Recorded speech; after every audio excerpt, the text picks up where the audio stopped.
यहाँ पर दिवंगत देवराज के निवास पर आज वो पहुंचे। देवराज की तस्वीर पर पुष्पांजलि अर्पित की गई। इस दौरान देवराज के परिजनों को ढांढस भी दोनों नेता बढ़ाते हुए नजर आए हैं। साथ ही पूरी घटना की जानकारी लेते हुए इस मामले में जल्द से जल्द न्याय दिलाने की बात भी कही। इस मौके पर देवराज की मां ने महासचिव और प्रदेश अध्यक्ष से कहा कि उनको उनके बेटे की हत्या के मामले में जल्द से जल्द न्याय चाहिए। इस मौके पर प्रदेश अध्यक्ष मदन राठौर ने बताया कि देवराज की हत्या पर वो काफी दुखी हैं और इस मामले में परिजनों को जल्द से जल्द न्याय दिलाने के लिए हर कोशिश करेंगे।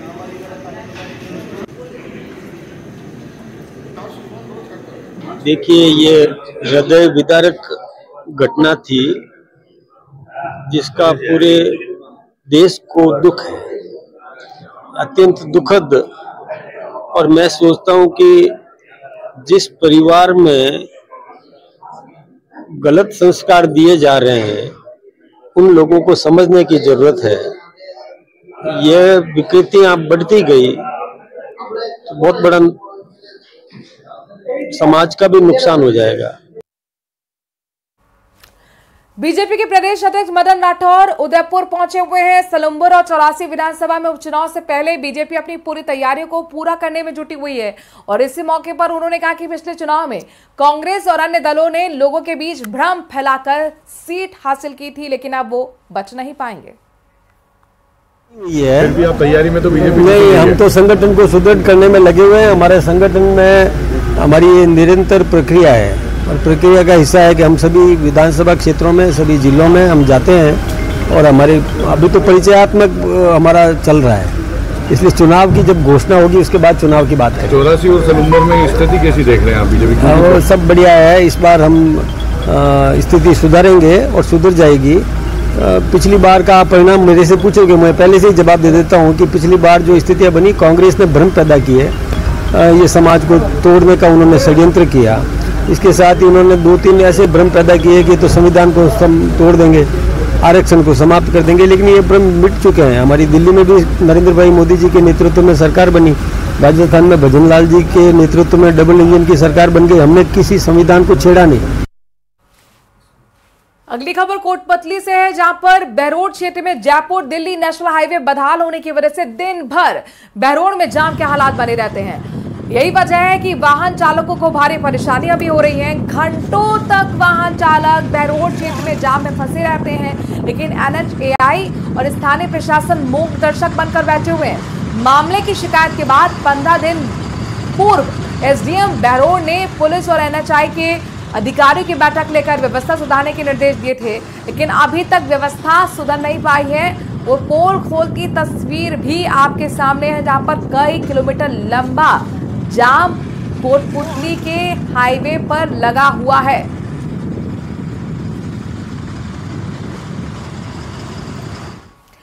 भजनलाल कैबिनेट से जुड़ी इस वक्त की बड़ी खबर, बड़ा अपडेट। कैबिनेट की बैठक के समय में बदलाव हो गया है। अब शाम 4 बजे कैबिनेट की बैठक होगी, जबकि 4:30 बजे मंत्री परिषद की बैठक होगी। तो आज 2 बैठकें हैं, कैबिनेट की बैठक और उसके बाद मंत्री परिषद की। पहले कैबिनेट की बैठक 3 बजे होनी थी, लेकिन अब उसके समय में बदलाव किया गया है। कैबिनेट की समय में बदलाव हुआ है। कैबिनेट की बैठक अब 4 बजे होगी। इसके साथ साथ 4:30 बजे मंत्री परिषद की बैठक होगी। ये 2 बैठकें काफी महत्वपूर्ण है। माना जा रहा है कि कई बड़े फैसले विकास से जुड़े हुए, राजस्थान से जुड़े हुए लिए जा सकते हैं। साथ ही बजट के क्रियान्वयन और अतिवृष्टि से हुए नुकसान को लेकर भी चर्चा है।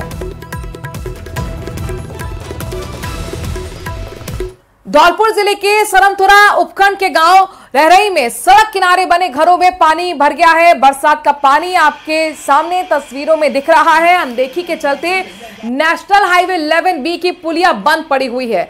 बरसात का पानी ऐसे में घर में घुस गया है। लोग बेहद परेशान, कहां बैठे, कहां सोएं और क्या खाएं पकाएं, इसको लेकर लगातार लोग पशुपेश में नजर आ रहे हैं।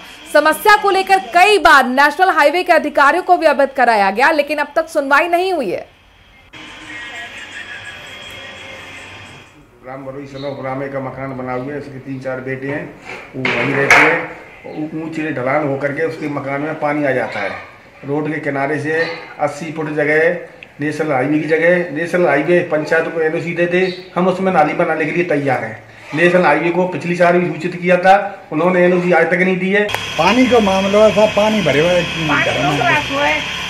पानी रोक दो, पुलिया रोकते हैं, सब घरों में पानी हमारे घर में आ गया है, पूरे घर में को पानी है आ रहा है। खबर दौसा से है, जहां पर बीती रात दौसा शहर में खाली भूखंड में बच्चे को दफनाने की सूचना से हड़कंप मच गया। जैसे ही पुलिस को जानकारी लगी, सुंदरदास स्मारक के समीप दो व्यक्ति एक बच्चे को जमीन को गाड़ कर चले गए और उस जगह पर फूल भी पटक कर चले गए। दौसा डीएसपी और कोतवाली पुलिस मौके पर पहुंची। सिविल डिफेंस की टीम को मौके पर बुलाया गया। इसके बाद संभावित जगह की खुदाई की गई। बच्चा होने की संभावना के चलते काफी सतर्कता से खुदाई का काम किया गया, लेकिन जब गड्ढे को खोदा गया तो देखा कि उसके अंदर कोई बच्चा नहीं था, बल्कि एक मृत कुत्ता था। बच्चे की जगह मृत कुत्ता मिलने से एक और पुलिस ने राहत की सांस ली है। आसपास की किसी महिला ने बच्चे को जमीन में दफनाने की गलत जानकारी पुलिस को दे दी थी।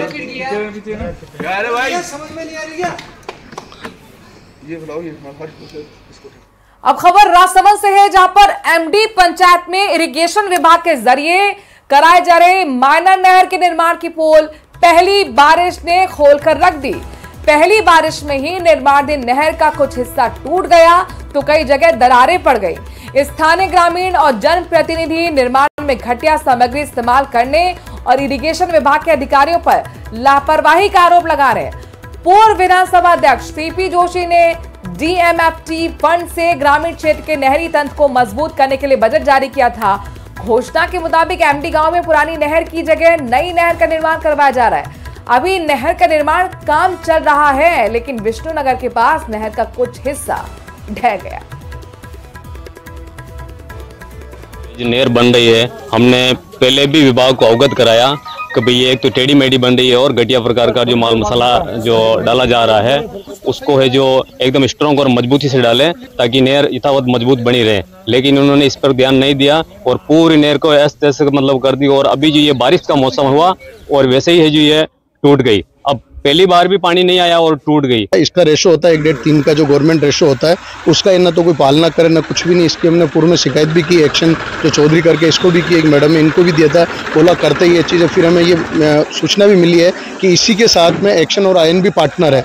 मतलब बहुत सारी जगह तो क्या होता है कि विभाग द्वारा जो ठेकेदार होता है उसमें एक्शन आयन को कमीशन दिया जाता है, जिसमें इनका रेशो कम कर इनका कमीशन रखे हो, गुणवत्ता कम रखी जाती है। हमें तो ये सूचना है कि इसके अंदर वो पार्टनरशिप है इनकी। कलेक्टर साहब से निवेदन करेंगे तुरंत प्रभाव से इसको एपीओ किया जाए, एक्शन और आयन और जैन को तीनों को एपीओ किया जाए। मैंने देखा यार इतनी जल्दी कैसे झुक गई यार, थोड़ा सा तो मतलब सूखते या तुम अभी मिट्टी मत डालते। इस तरह से कर करके फिर हमने जो शाम को ही मैंने जो ये फोटो आया था मेरा जो दीप्ति महेश्वरी को भी हमने बता दिया था भाई इस तरह से ये मतलब काम कर रहे हैं, ये डिपार्टमेंट वाले ध्यान नहीं दे रहे। कुल मिला के ठेकेदार जी की तो बात ठीक है और मतलब कम से कम जाइए नहीं है इनकी एक्शन की, इनकी भी तो जिम्मेदारी बनती है कि भाई ये खुद यहाँ खड़े रह करके इनका ध्यान दे रहे। तो हमने पहले महीने पर पहले भी बता दिया था नहर गलत हो रही है और ये जमीन पीछे पड़ी है ना, ये जगह वालों ने बोला मैं 10 फीट पीछे हरका देंगे, नहीं तो उन्हें विभाग वालों ने पीछे की है। ये आंकड़ वाकड़ करके ऐसे जैसे होती है ना सांप जाता है इस तरह से जाके ये वो गिरा दी और माल देखो आप अंगुली हाथ से ये गिर रही है तो नहर पानी कैसे जाएगा। इससे तो पहले हमारे पहले जो नहर थी वो भी अच्छी थी। प्रतापगढ़ के पीपलखुर्द उपखंड मुख्यालय पर सड़कों की स्थिति दयनीय बनी हुई है। सड़कों की खस्ता हालत के चलते लोगों के कीचड़ और गंदगी का सामना उन्हें हर रोज करना पड़ रहा है। इस मामले में कई बार शिकायत की गई लेकिन स्थिति जस की तस। ग्रामीणों ने बताया कि उपखंड मुख्यालय स्थित डीसीएमओ कार्यालय रोड पर खराब सड़क के चलते ग्राम पंचायत के जरिए मिट्टी डलवाई गई थी, लेकिन बारिश के कारण अब मिट्टी कीचड़ में तब्दील हो चुकी है। इस इलाके पर विद्यालय के साथ साथ कई प्रशासनिक कार्यालय तक है। यहाँ आम लोगों की लगातार आवाजाही बनी रहती है। लोग अब कीचड़ से निकलने के लिए मजबूर हो रहे हैं। ये कई सालों से है जिसका कोई समाधान नहीं हो रहा। यहाँ पर ये जो रोड है मेन रोड से 20 में तो ऑफिस तक बनी हुई है, लेकिन कागजों में बनी हुई है। हकीकत आपके सामने है, यहाँ पर कुछ भी नहीं है। ये रोड पे मिट्टी डाली गई है, उसके बाद मिट्टी डालने के बाद हालत और भी ज़्यादा खराब हो गए। यहाँ पर गाड़ियाँ फंस जाती हैं और राहगीर चलते हुए वो भी गिर जाते हैं, कई बार फिसल जाते हैं, लेकिन कोई कार्रवाई नहीं हो रही। और मैंने लिखित रूप में ऑनलाइन भी, गहलोत सरकार थी उस समय मैंने 2 बार मैं ऑनलाइन इसकी शिकायत कर चुका हूँ। विधानसभा उपचुनाव को लेकर बड़ी खबर है। उपचुनाव की तैयारियों को तेज धार देने की कोशिश में लगातार कांग्रेस जुटी हुई है। बीजेपी के साथ साथ कांग्रेस भी मंथन कर रही है, बैठकें कर रही है। जयपुर में कांग्रेस वॉर रूम में बैठक शुरू हो चुकी है, जिसमें दौसा और झुंझुनू सीट पर चुनाव को लेकर रणनीति बनाई जा रही है। खुद कांग्रेस के प्रदेश अध्यक्ष गोविंद सिंह डोटासरा इस बैठक में मौजूद हैं, तो तमाम दावेदार पहुंचे हुए हैं, उनसे 1 to 1 संवाद किया जा रहा है। आज जो बैठक का एजेंडा है वो फोकस रहेगा दौसा और झुंझुनू। सबसे पहले झुंझुनू को लेकर बताया जा रहा है कि रणनीति बनाई जा रही है। अरबाज हमारे संवाददाता लाइव अपडेट के साथ जुड़ गए हैं।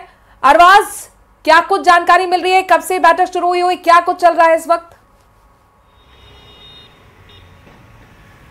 जी बिल्कुल, देखिए करीब 10:30 बजे से बैठक शुरू हो चुकी है और 2 चरणों में 2 विधानसभाओं को लिया जा रहा है। उपचुनाव की तैयारी को लेकर के कांग्रेस ने अभी जो रणनीति तैयार करनी है उसको लेकर के विचार मंथन किया जा रहा है। कहीं ना कहीं जो दावेदार हैं और ग्राउंड पर एक्टिव लोग हैं वो भी पहुंचे। अंदर झुंझुनू सीट को लेकर के बातचीत की जा रही है। गोविंद सिंह डोटासरा हैं जो सांसद वहां से बने हैं, वो यहाँ पर पहुंचे हैं और उनके अलावा जो दावेदार हैं जो ग्राउंड जीरो पर एक्टिव हैं वो पहुंचे हैं। तो आप देखिए कि विजेंद्र सिंह ओला अपने पुत्र के साथ में यहाँ पहुंचे हुए हैं और भी कई जो युवा और दावेदार हैं वो पहुंचे हुए हैं। जो स्थानीय 5 लोगों की कमेटी कांग्रेस से बनाई है वो लोग भी पहुंचे हैं। कांग्रेस का जो तैयारी है इसमें क्या है कि इनको टास्क देनी है सभी लोगों को हर विधानसभा के हिसाब से। वो टास्क कहीं ना कहीं मौजूदा सरकार की विफलताओं को ग्रास रूट लेवल पर जनता को गिनाने की होगी, उसके आधार पर टिकट का डिस्ट्रीब्यूशन किया जाना और जीत की रणनीति बनाना होगी। फिलहाल हमारी बातचीत हुई उनसे जाते में, तो उन्होंने कहा कि भाई अभी मीटिंग से पहले बहुत कुछ तो नहीं बोल सकते, पर सीधे तौर पर जिताऊ उम्मीदवार को मौका दिया जाना है और संगठन की मजबूती बहुत जरूरी कि इस उपचुनाव के जरिए कांग्रेस लोकसभा की तरह एक बार फिर से अपने बिल्कुल अरबाज, देखिए कल से ही बूथ को मजबूत करने का सिलसिला शुरू हो गया है। कल पहली बैठक हुई थी, आज झुंझुनू की बैठक हो रही है, फिर इसके बाद दौसा की बैठक होगी। आपने बताया कि दावेदार भी वहां पर पहुंच रहे हैं। झुंझुनू सीट की अगर हम बात करते हैं तो पार्टिकुलर इस सीट पर कितने दावेदार हैं?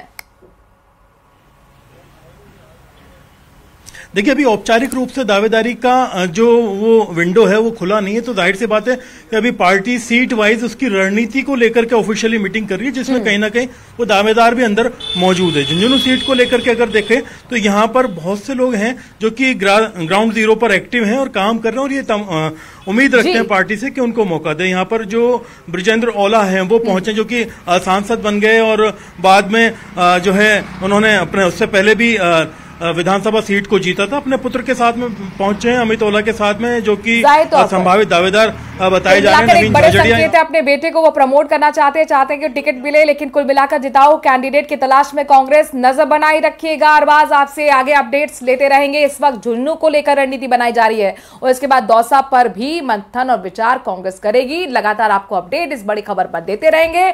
बढ़ते हैं आगे, गंगापुर सिटी का रुख करते हैं। यहाँ पर पिलोदा गांव में पिछले लगभग 1 महीने से बरसात के चलते हालत खराब हो गई है। अब भी ग्रामीणों का जीवन सकते में आ रहा है। लगातार हो रही बारिश की वजह से ग्रामीणों का घर से निकलना तक मुश्किल हो गया।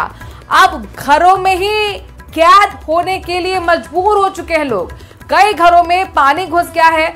लगातार हो रही बरसात के चलते पिलादा गांव के न सिर्फ चारों ओर बल्कि गांव में जमकर पानी भरा हुआ है।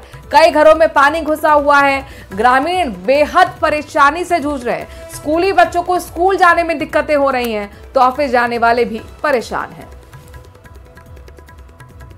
मैंने से प्रशासन को लगातार मतलब वाकिफ हूँ, लेकिन प्रशासन बिल्कुल ध्यान नहीं दे रहा है। हाँ, प्रशासन आपकी सुन ही नहीं, आपकी बिल्कुल नहीं सुन रहा है। मैंने संस्कृत स्कूल के लिए भी लिखा, संस्कृत स्कूल के लिए भी कहा, वो भी ऐसे ही हालात है, आप जा करके देखना।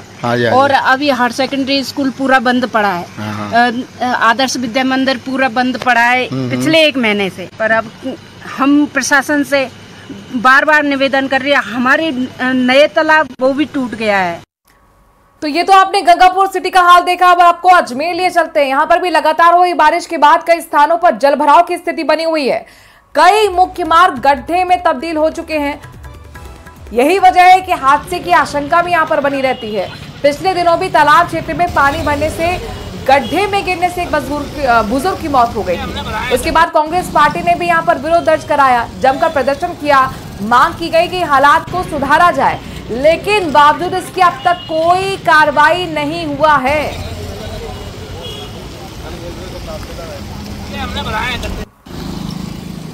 हो रही लगातार बारिश के बाद स्केप चैनल के गेट खोले गए हैं, जिसके कारण कई स्थानों पर जलभराव की स्थिति है, तो वहीं कई मुख्य मार्ग जो हैं इस बारिश के कारण खराब हो चुके हैं। ये स्केप चैनल की आपको तस्वीर दिखाऊंगा। आना सागर से ये पानी आ रहा है जो दक्षिण विधानसभा क्षेत्र में लगातार अलग अलग कॉलोनियों में जाते हुए निकल रहा है। और जो यहाँ के चुनिंदा लोग हैं वो जुड़े हुए हैं, उनसे बातचीत करते हैं। किस तरह की समस्या बनी है? आपके उधर भी पानी जो है लंबे समय से भरा हुआ रहता है? सर, जैसा कि लगातार आप सोशल मीडिया के माध्यम से, इलेक्ट्रॉनिक मीडिया, प्रिंट मीडिया, तमाम अजमेर शहर की खबरें दिखा रहे हैं। और अभी जो अपन पॉइंट पे खड़े हुए श्रीनगर रोड वाला पॉइंट है, ये रोड मेरे ठेठ मदार श्रीनगर रोड तक, श्रीनगर गांव तक जाता है। तमाम जगह आप किसी भी चौराहे पे, किसी भी कदम पे रुक जाए, सब जगह ऐसे ही गड्ढे हो रहे हैं। हम समय कांग्रेसी पार्षदों ने कल अर्धनग्न प्रदर्शन भी किया था इन रोडों के लिए। और ये जो आज रोड है श्रीनगर रोड वाला, ये हमारे सीनियर पार्षद पूर्व नेता प्रतिपक्ष नरेश सत्यावना जी, और इन्होंने इसका निर्माण भी करवाया था, गड्ढे भरे थे। लेकिन आप हालत देख सकते हैं, प्रशासन इस पर ध्यान नहीं दे रहा है। हम प्रशासन को चेताने की कोशिश कर रहे हैं आपके माध्यम से कि प्रशासन अगर ध्यान दे। तो अभी आम के तालाब में भी जगह जगह पानी भरा हुआ है। मदार वाले जो मेन रोड है वो भी टूटे फूटे गड्ढे ऐसे ही हो रहे हैं। फिर प्रशासन खुद अपने स्तर पर कार्रवाई करे, जिससे कि एक एक जो 1.5 फीट के जो गड्ढे हो रहे हैं उनमें हादसे ना हो। जो जल भराव की स्थिति अलग अलग कॉलोनियों में स्केप चैनल से हो रही है, उससे भी पानी जो है निकले और हादसे जो है कम हो सके। कैमरा पर्सन कुलशन सेन के साथ Ashok Singh, news 18 Ajmer.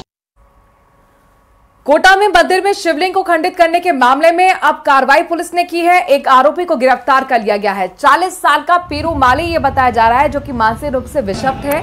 CCTV footage के आधार पर पुलिस ने आरोपी को पकड़ा है। आपको बता दें कि जब ये मामला सामने आया था, रामगंज मंडी इलाके शिव मंदिर में शिवलिंग को खंडित किया गया था। जबरदस्त लोगों ने आक्रोश जताते हुए जाम सड़क कर दी और जल्द से जल्द आरोपी को गिरफ्तार करने की मांग की। अब सीसीटीवी फुटेज के आधार पर आखिरकार आरोपी को गिरफ्तार कर लिया गया है।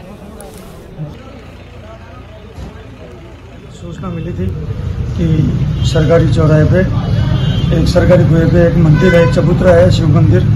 उस शिव की प्रतिमा को, शिवलिंग को कोई आदमी उठा के ले गया। हमने तुरंत तलाश की, टीमें बनाई, सारे सीसीटीवी कैमरे सर्च किए। उसके आधार पे हमने एक शिवलिंग को हमारी पकड़ भी, जब्त भी कर लिया है। जयपुर से बड़ी खबर आ रही है, जहां पर बीजेपी प्रदेश कार्यालय में सदस्यता अभियान कार्यशाला का आयोजन। मोर्चा और प्रकोष्ठ की सदस्यता अभियान कार्यशाला हो रही है। राष्ट्रीय सचिव ऋतुराज सिन्हा मौजूद हैं। सदस्यता अभियान संयोजक अरुण चतुर्वेदी भी तस्वीरों में आपको नजर आ रहे हैं। सीधी तस्वीरें आपको बीजेपी प्रदेश कार्यालय की दिखा रहे हैं। बीजेपी ऑफिस की तस्वीरें, जहां पर सदस्यता अभियान कार्यशाला का यानी कि वर्कशॉप का आयोजन किया गया है। मोर्चा प्रकोष्ठ के तमाम सदस्यता अभियान कार्यशाला में सदस्य मौजूद। राष्ट्रीय सचिव ऋतुराज सिन्हा भी इस वक्त आपको तस्वीरों में नजर आ रहे हैं। इसके साथ साथ सदस्यता अभियान के संयोजक हैं अरुण चतुर्वेदी भी, वो भी वर्कशॉप में हिस्सा ले रहे हैं। आपको बता दें कि कैसे सदस्यता अभियान को आगे बढ़ाया जाए, कैसे सदस्यों को जोड़ा जाए। 1 करोड़ सदस्यों को जोड़ने का लक्ष्य बीजेपी की तरफ से रखा गया है। संगठन को मजबूत करने और संगठन को आगे बढ़ाने की दिशा में ये महत्वपूर्ण वर्कशॉप है, महत्वपूर्ण कार्यशाला है। इस वक्त बीजेपी कार्यालय की तस्वीरें लाइव आपको न्यूज़ 18 राजस्थान दिखा रहा है, जहां पर सदस्यता अभियान कार्यशाला का आयोजन किया गया है। और इस कार्यशाला, इस वर्कशॉप के जरिए तमाम बीजेपी के पार्षदों और बीजेपी के जो अधिकारी हैं, महासचिव हैं, उनको ये टिप्स दिया जा रहा है कि किस तरीके से आप लोगों को बीजेपी के साथ जोड़ें, बीजेपी की योजनाओं को आखिरी छोर पर बैठे हुए व्यक्ति तक कैसे पहुंचाया जाए।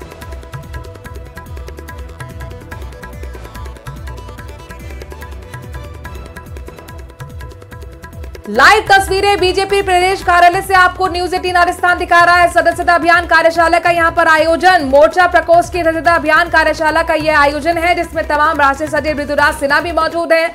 सदस्यता अभियान संयोजक अरुण चतुर्वेदी भी मौजूद हैं। कुछ ही देर बाद संबोधन भी इन सभी नेताओं का होगा और साथ में बीजेपी के जो बड़े पार्षद हैं, जो बीजेपी के नेता हैं, वो अपने अपने क्षेत्र में जाकर किस तरीके से लोगों को जोड़ने का काम बीजेपी के साथ करेंगे, पार्टी को कैसे मजबूत किया जाए, इस दिशा में माना जा रहा है कि बड़ी जिम्मेदारी तय होगी और इसके साथ साथ मंत्र भी दिया जाएगा। क्योंकि लगातार यहां पर आपको बता दें कि सदस्यता अभियान की लॉन्चिंग के साथ 1 करोड़ सदस्यों को जोड़ने का लक्ष्य बीजेपी की तरफ से रखा गया है।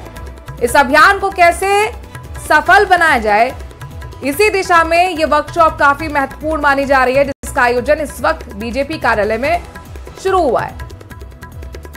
रोशन हमारे संवाददाता इस खबर पर ज्यादा जानकारी के साथ जुड़े। रोशन, लाइव तस्वीरें आपके माध्यम से दर्शकों तक हम पहुंचा रहे हैं। स्टेज की भी तस्वीरें दिख रही हैं जिसमें यहां पर एलईडी के जरिए कुछ पिक्चर जरूर नजर आ रही हैं। किस तरीके से कार्यक्रम को आगे बढ़ाया जाएगा, क्या उद्देश्य?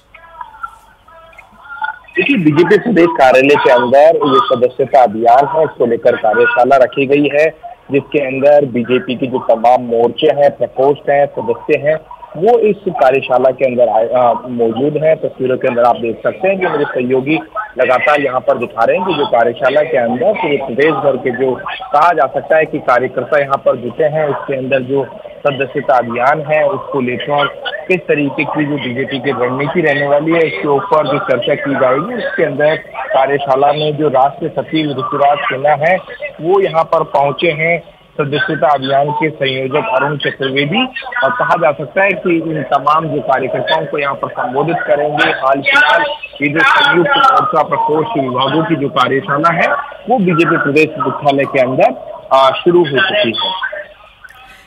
कब तक ये कार्यशाला चलेगी और जाहिर तौर पर लक्ष्य रखा गया 1 करोड़ सदस्य को पार्टी से जोड़ना, इस दिशा में माना जाए कि ये कार्यशाला काफी महत्वपूर्ण? रोशन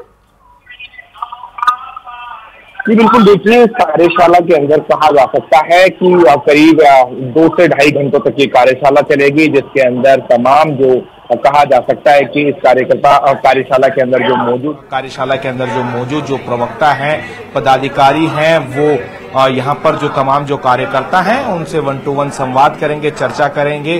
कुल मिलाकर कहा जा सकता है कि अभी जो कार्यशाला है वो शुरू हो गई है, जिसके अंदर जो मैंने पहले भी बताया कि यहाँ पर जो इस पूरे जो कार्यशाला के जो राष्ट्रीय सचिव ऋतुराज सिन्हा है वो पहुंच चुके हैं। अभी कुछ ही मिनटों के बाद में उनका जो संबोधन शुरू होगा। कुल मिलाकर इस कार्यशाला का उद्देश्य है कि राजस्थान में ज्यादा से ज्यादा जो है वो सदस्य जोड़े जाए। ये देखिए, कार्यशाला इस वजह से भी अपने आप में अहम है कि जिस तरीके से आगामी आने वाले दिनों के अंदर जो बाई इलेक्शंस है, विधानसभा के जो उपचुनाव है, उनको लेकर जो बीजेपी की परफॉर्मेंस है वो काफी अपने आप में अहम रहती है। तो कुल मिलाकर जो बीजेपी का जो फोकस रहने वाला है सबसे ज्यादा हाल फिलहाल उन उपचुनावों के ऊपर रहने वाला है, चाहे 200 सीट की बात की जाए या फिर जो है वो पार्टी है कार्यकर्ताओं की, वो पार्टी है कैडर वाली, और बीजेपी बखूबी जानती है कि किस तरह से कार्यकर्ताओं के अंदर जोश भरना है, उनको पार्टी के साथ इंटैक्ट रखना है। और इसी दिशा में ये वर्कशॉप, ये कार्यालय जो कार्यशाला है वो बहुत महत्वपूर्ण हो जाती है। रोशन